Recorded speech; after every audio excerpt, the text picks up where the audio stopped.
여러분들 반갑습니다. 안녕하세요. 오늘은 임성택 교수님의 초기불교 22번째 시간입니다. 자이나교의 업입니다. 그래서 지금 이 업에 대해서 우리가 세 번째를 하고 있습니다. 첫 번째는 인도 철학의 업, 그 다음에는 제식주의의 업, 그 브라만교의 업이죠. 오늘은 이제 자이나교의 업, 세 번째이고, 다음이 이제 초기 불교의 업에 대한 얘기가 되겠죠. 그래서 쭉 순서대로 이 업에 대해서 지금 하고 있습니다. 그런데 오늘 하는 자이나교의 업은 지난번에 했던 제식주의의 업, 즉 브라만교의 업에 비해서 조금 더 복잡합니다. 이 복잡하다는 얘기는 어떤 의미인가 하면 이 자이나교의 업이 불교의 업과 많이 겹치기 때문에 더 세밀하게 봐야 된다는 거죠. 그래서 브라만교하고는 확연하게 차이가 나는데 여기서는 겹치는 부분이 많습니다. 그래서 본문의 내용도 그냥 처음에 읽으면 약간 혼동이 와요. 그래서 오늘 어떻게 할 거냐면 본문에는 안 나와 있지만 이 자이나교에 대해서 전반적으로 한 5분 내지 10분 정도 살펴보고 그 다음에 본문 내용을 하겠습니다. 그러면 훨씬 더 이해하기가 쉽습니다.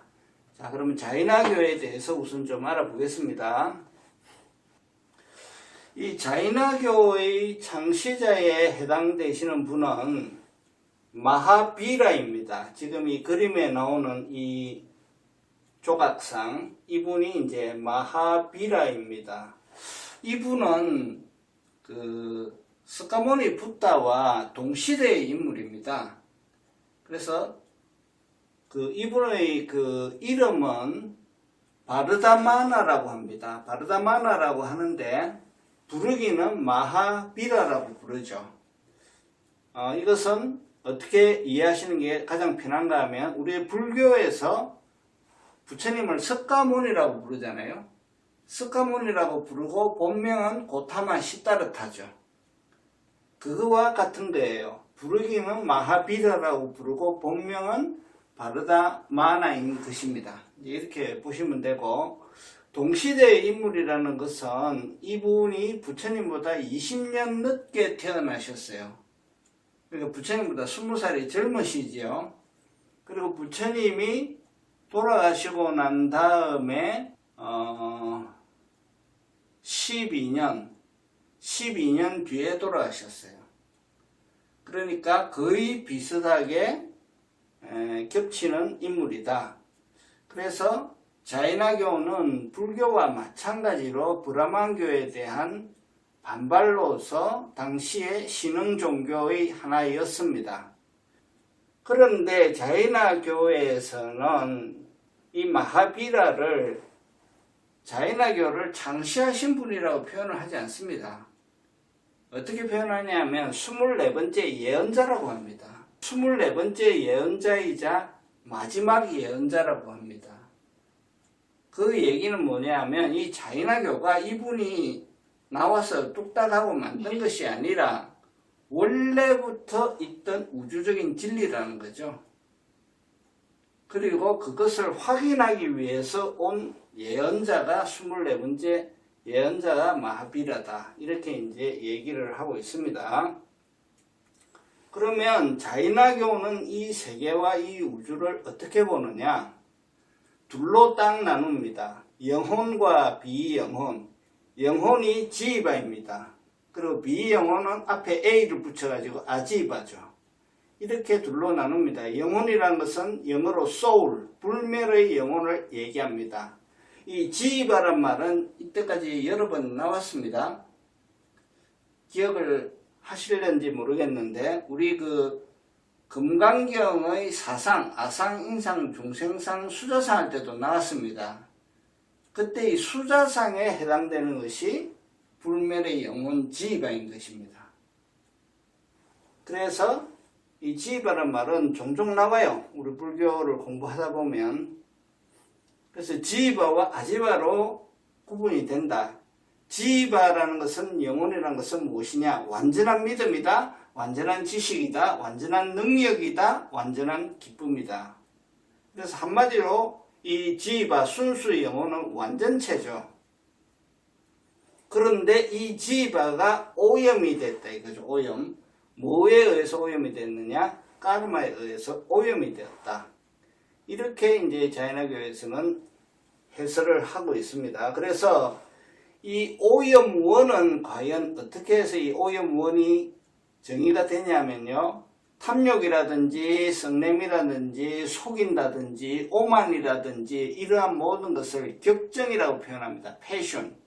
이 격정을 직접적인 원인으로 하여서 형성이 되는 것이 까르마다. 이 까르마에 의해서 순수 영혼이 오염되었다.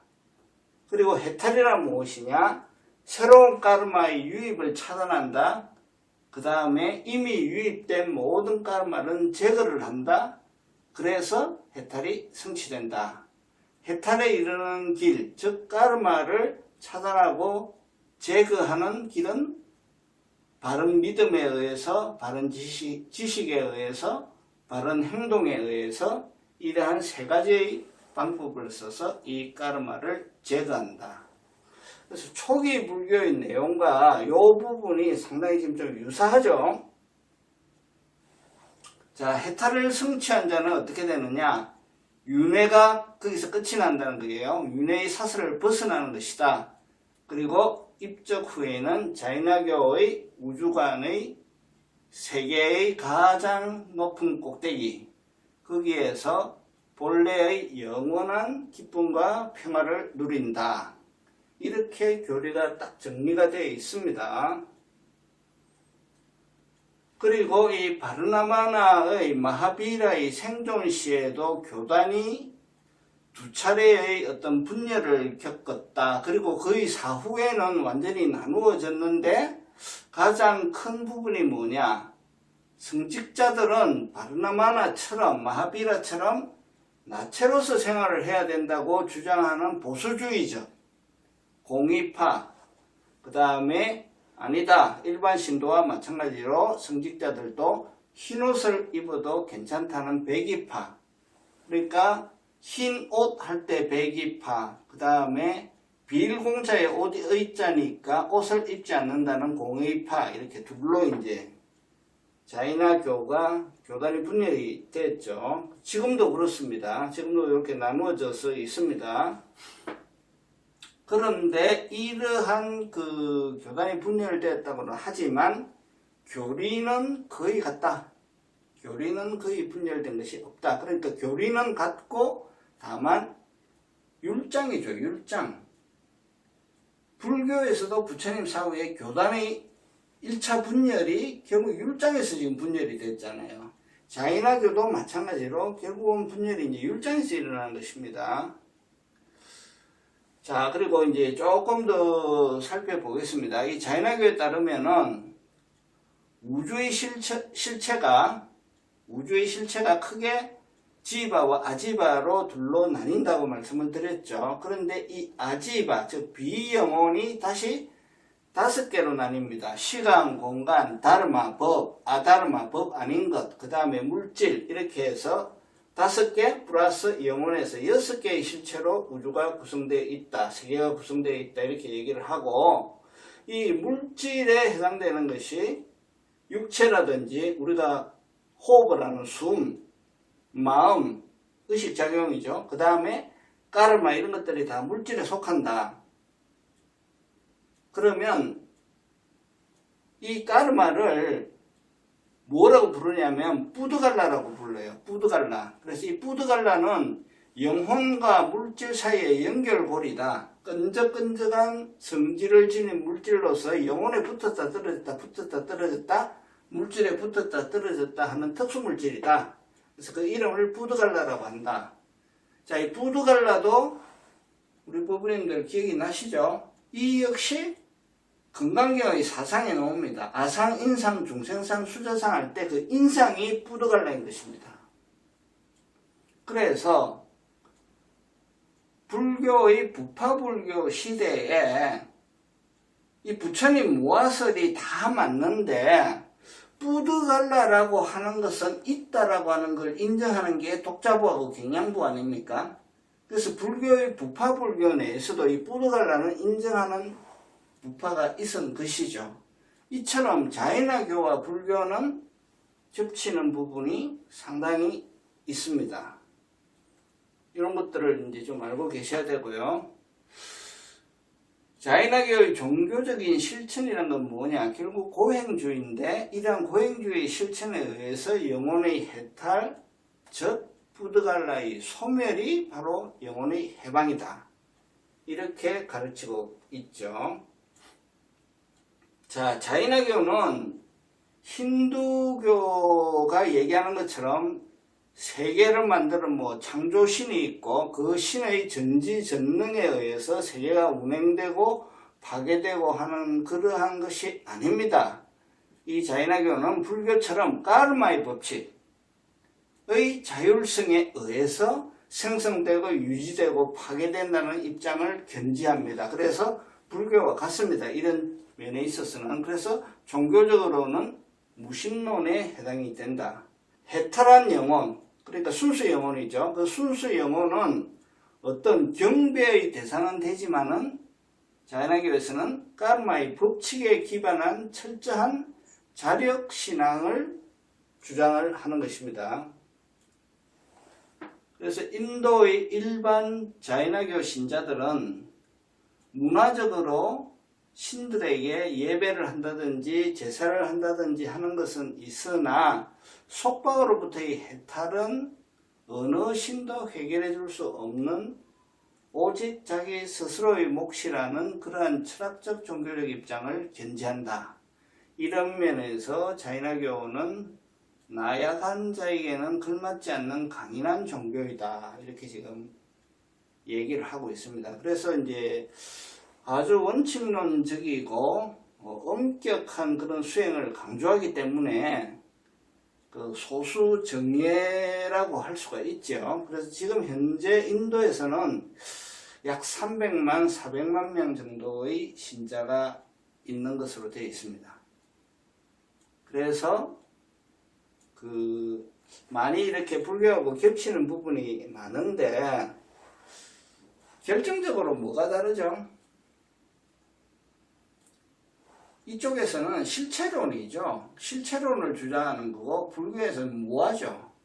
불교에서는 지바도 인정을 하지 않고 뿌드갈라도 실체로서의 뿌드갈라를 인정하지 않습니다. 그래서 그것이 근본적으로 다른 것이고 업이 형성되고 그 업이 작용돼서 윤회에 그것이 관계가 되고 그러한 것들을 설명하고 또 업을 자력에 의해서 수행으로서 없앤다라고 하는 그런 점에서는 불교와 거의 차이가 없는 것입니다. 그래서 불교와는 유사점이 좀 많고 브라만교와는 확실히 좀 다르다. 왜냐? 불교든 자인화교든 둘 다 브라만교의 반발로 인해서 생긴 것이니까. 자, 이러한 정도를 이제 바탕으로 깔고 본문을 보시면은 이해하기가 훨씬 쉽습니다. 자, 이제 본문을 좀 살펴보겠습니다. 자, 자인화교의 업. 자인화교, 영어로 이제 자이니즘이죠. 여기에서는 업을 어떻게 보는가? 자인화교는 초기 불교와 비슷한 시기에 등장했던 개혁적 종교이다. 초기 불교와 유사한 가르침을 펼쳤으며, 이때가 설명했죠. 상당히 유사한 가르침이 많이 있었죠. 오늘에 이르기까지 인도에서 명맥을 유지하고 있다. 자인화교는 초기 불교와 함께 바라문교의 권위에 맞섰던 것으로 유명하다. 자인화교는 업을 미세한 물질 입자의 일종으로 이해했다. 또 말씀드렸습니다. 인간이 행한 모든 행위는 미세한 물질 입자의 형태로 남아서 미래의 삶에 영향을 미친다고 생각했다. 그들은 금욕과 고행을 통해서 이 업의 속박으로부터 벗어날 수 있다고 가르쳤다. 자이나교에서는 모든 존재가 순수 청정한 영혼, 즉 지바를 지닌다고 보았다. 그들에 따르면 영혼이란 전지하며 과거, 현재, 미래에 대해 막힘없는 알을 지닌다. 영혼은 스스로 지닌 완전한 능력으로 감관이라든지 추리 따위에 의존하지 않고 사물의 참된 모습을 꿰뚫어 알 수 있다. 자이나교에서는 이러한 영혼 본래 상태를 회복하는 데에 수행의 목적을 두었다.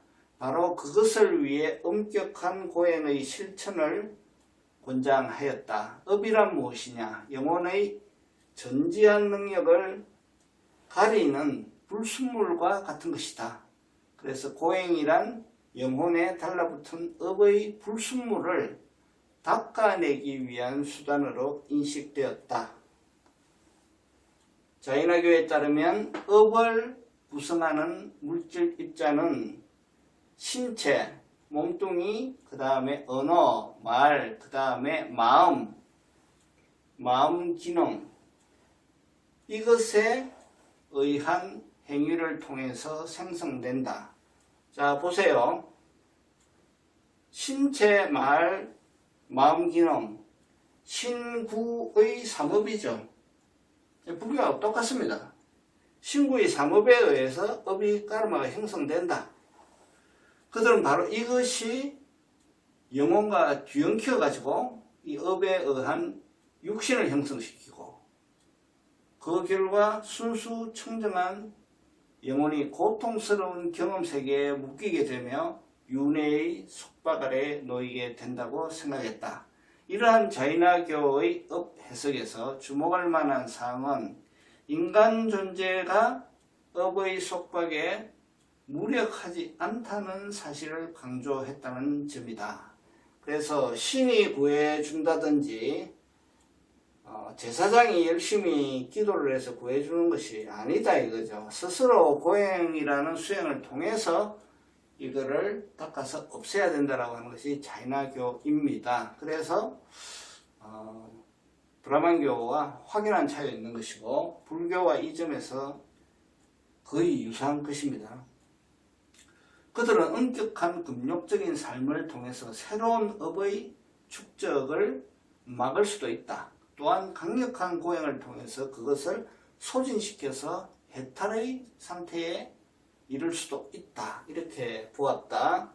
자이나교에서는 업을 물질 입자로 이해를 했기 때문에 그것의 유입을 막거나 소진시키기 위한 방법은 물리적인 구체성을 지녀야 한다고 보았다. 즉 고행을 통해서 물리적으로 없애버려야 된다. 이런 생각이죠.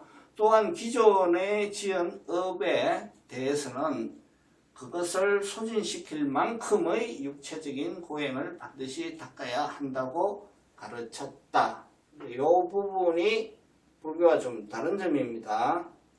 그리고 이 부분이 바로 고행주의가 성립하는 이론적인 배경이 되는 것입니다. 자, 그렇게 해야만 완전한 해탈의 경지에 도달할 수 있다고 생각했다.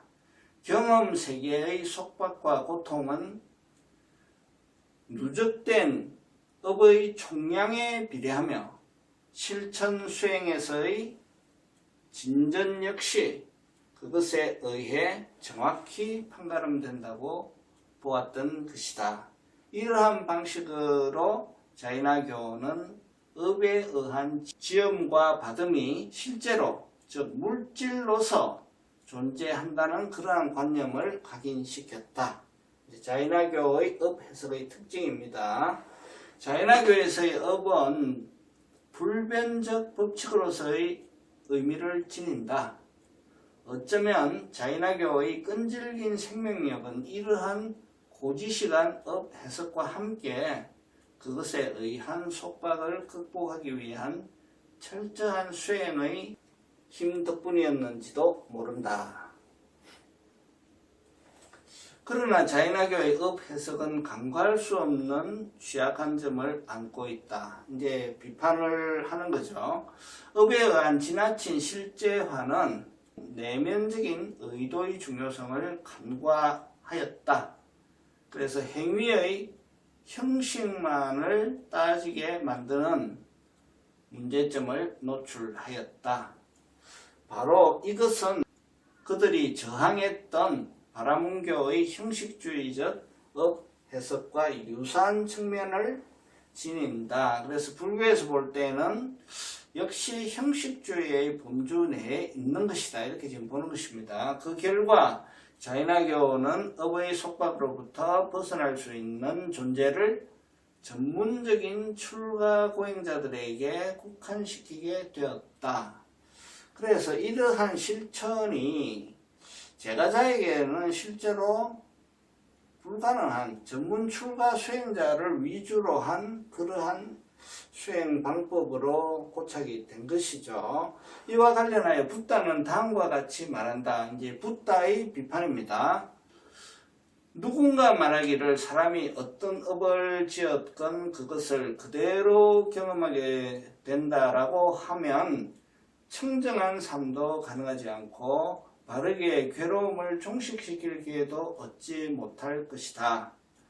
여기 어떤 사람이 몸을 닦고 개를 닦고 마음을 닦고 지혜를 닦아 모자람이 없이 위대하게 한량없이 머문다고 치자. 비구들이여, 그러한 사람에게는 현세에서 겪게 될 이미 지은 작은 악업은 남지만 내세에서 경험하게 될 악업의 결과는 조금도 남지 않을 것이다.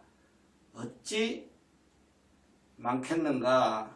이것은 마치 한 덩이의 소금이 겐지스강의 온 강물을 짜게 만들지 못하는 것과 같다. 이렇게 앙구따라 니까야에 써져 있습니다. 그래서 붓다는 과거의 사소한 업에 연연하기보다 그것을 능가하는 더 많은 훌륭한 업을 짓게 하는 데에 더욱 관심을 기울였다.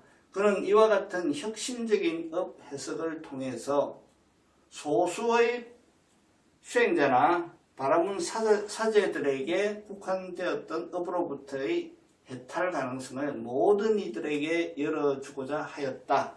해탈과 열반에 의한 소멸업을 지금 붓다는 얘기하고 있는 것이죠. 계급이나 신분 혹은 주변의 환경에 구애됨이 없이 현재의 삶에서 궁극적 이상을 실현할 수 있다는 보편적 구제의 가능성을 분명하게 하였다. 자, 이 말이 조금 길죠? 말이 좀 긴데 핵심은 그것입니다. 자연학교처럼 물질적인 실체로 반한다는 것은 계량적인 접근입니다. 양이 있어요. 양이 있어서 그것을 고행이라고 하는 물질적인 행위를 쭉 통해 가지고 점점 이렇게 깎아나가는 작업을 지금 자연학에서는 얘기하는 것이고, 붓다는 그게 아니죠. 붓다의 깨달음은 한순간에도 일어날 수 있습니다.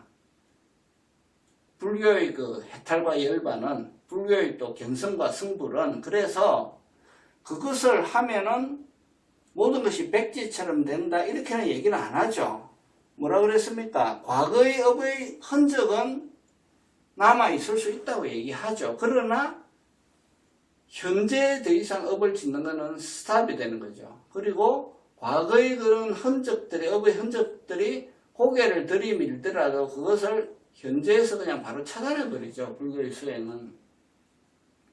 그래서 재각은 출각은 그런 그 수행과 깨달음에 의해서 일시의 해결을 보는 것이 불교입니다. 왜냐? 모든 것이 다 유의법이기 때문에, 다 지어서 만드는 것이기 때문에, 다 형성된, 즉 상카라이기 때문에 그 상카라의 실체를 깨닫는 순간 한 방에 끝을 내는 거예요. 그것이 이제 진리의 실체다. 그리고 붓다를 비롯한 많은 아란들과 성자들과 고성대덕들과 불교 수행자들이 해온 것이 그 바탕입니다. 그래서 그런 면에서 제일 중요한 차이가 있죠. 그런 면에 제일 중요한 차이가 있고, 또 아까 차이점을 지적한 것처럼 지바라든지 혹은 까르마를 실체적인 것으로 인식하는 것을 부정하는 것, 이것이 이제 불교죠. 그래서 이 자인화교의 업은 그 부분을 가지고 해설을 하고 닦고 하는 것은 상당히 유사한 측면이 있지만 그 근본적으로는 그런 그 큰 차이가 있는 것입니다. 그래서 이상이 이제 저희 배경 설명과 이 본문에 대한 내용입니다. 그 내용은 이제 여기까지고요.